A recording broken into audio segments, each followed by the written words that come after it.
Welcome to The Explainer. Today, we're going to use slides to tackle a question that, let's be honest, gets to all of us. Why can't you seem to control your own mind? All right, let's just get right into it, shall we? You know the feeling. You've got the perfect plan, you know exactly what you need to do, but when it's time to actually do it, crickets. You put it off, you get distracted, and poof, another day is gone. It's got to be one of the most frustrating things about being human. So, what on earth is going on in there? So, the first thing we got to wrap our heads around is this. Your mind, it's not one single commander giving clear orders. It's more like a battlefield, a constant tug of war between two very, very different forces inside your own head. And to really get to the bottom of this whole thing, we need to look at the two kind of competing parts of your brain, because understanding them is the absolute first step to taking back control. Okay, here's a great way to think about it. Imagine you've got this massive, powerful elephant, and on top of it, there's a small but pretty smart rider. That elephant, that's your limbic system. It's ancient, it's emotional, and it's driven by pure instinct. And the rider? Well, that's your prefrontal cortex, the logical, planning part of you. And get this, the age difference is absolutely massive.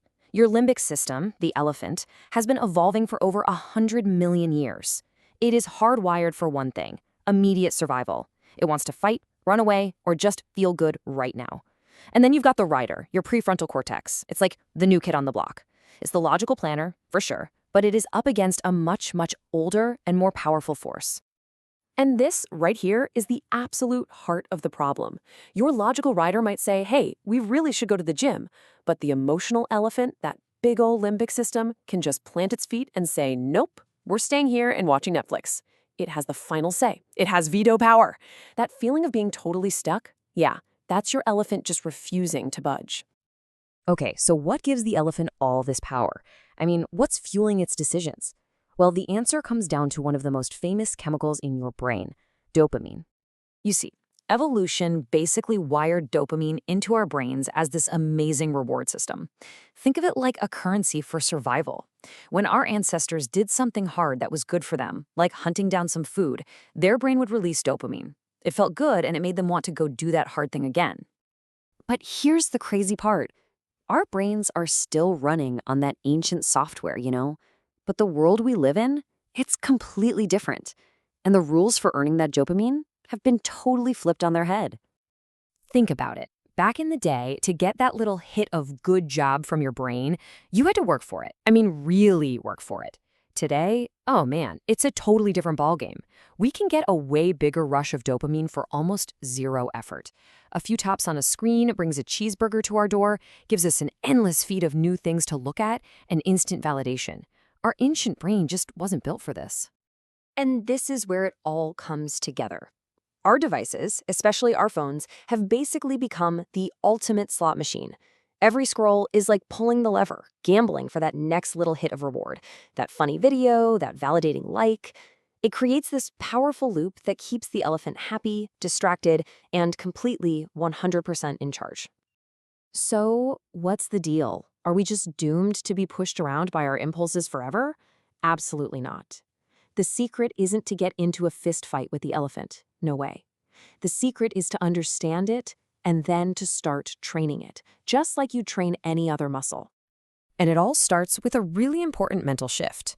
Instead of always looking for the easy way out, the path of least resistance, you have to consciously decide that doing hard things has value, that the effort, the struggle itself, that's the reward. So how do you actually do that? Simple. You turn it into a game. Pick something hard you want to do. Maybe it's going to the gym. If that feels impossible, don't just give up. Lower the difficulty. Make level 1 just putting on your gym clothes. That's it.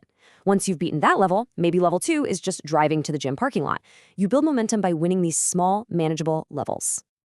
And here is the really cool part, the science behind why this works. Every single time you choose the slightly harder path, you are physically strengthening a part of your brain called the cingulate cortex. This is the part that acts like a referee between the elephant and the rider. So the stronger it gets, the easier it becomes to make those good choices later. It's like building willpower muscle. So what's the end game here? What's the ultimate prize for all this training? Well, it's a state where the battle just stops. A state of mind that's way deeper than just being happy. It's called flow. Flow is that incredible state where the rider and the elephant aren't fighting anymore. They're not even just cooperating, they're moving as one, in perfect sync, towards the same goal. There's zero internal conflict. Your emotions want exactly what your logical mind wants. You know that feeling when you're so absorbed in something that time just melts away? That's flow state. Okay, getting into that flow state is, the big picture goal. But the journey starts right now.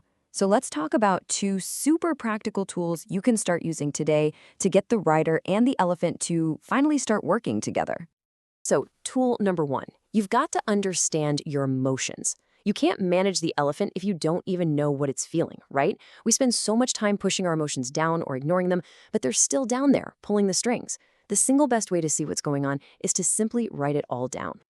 And you don't need anything fancy. Just follow this simple 3-step structure, the 3 R's. First, recollect. What actually happened today? Just the facts. Second, reflect. How did those things make me feel? No judgment, just get the emotions out. And finally, respond. What does all this mean? What are the patterns here? It's amazing what you'll see. All right, so what about when you're right in the thick of it? That wave of anger or anxiety is about to hit. What do you do then? Your most powerful tool is one you have with you all the time, your breath. It is the physical remote control to shift power back to your logical mind. And get this, it doesn't take forever. We're talking about just 90 seconds. That's it. Research shows that's about how long it takes to consciously use your breath to calm your whole nervous system and slam the brakes on an emotional hijack. See, when your elephant is freaking out, your breathing gets all fast and shallow. That's its alarm system. By deliberately, consciously making your breath slower and deeper, you are sending a direct signal to your brain that says, hey, we're safe, we're in control here. That simple act physically shifts power away from the panicking limbic system and hands it right back to the calm, cool, and collected prefrontal cortex. So look, this battle, the one between knowing what you should do and actually doing it, it's real. It's happening inside your head every single day.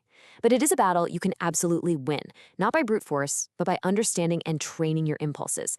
And it all starts by choosing, in this moment, to do one hard thing. So I'll leave you with this. What's your first choice going to be?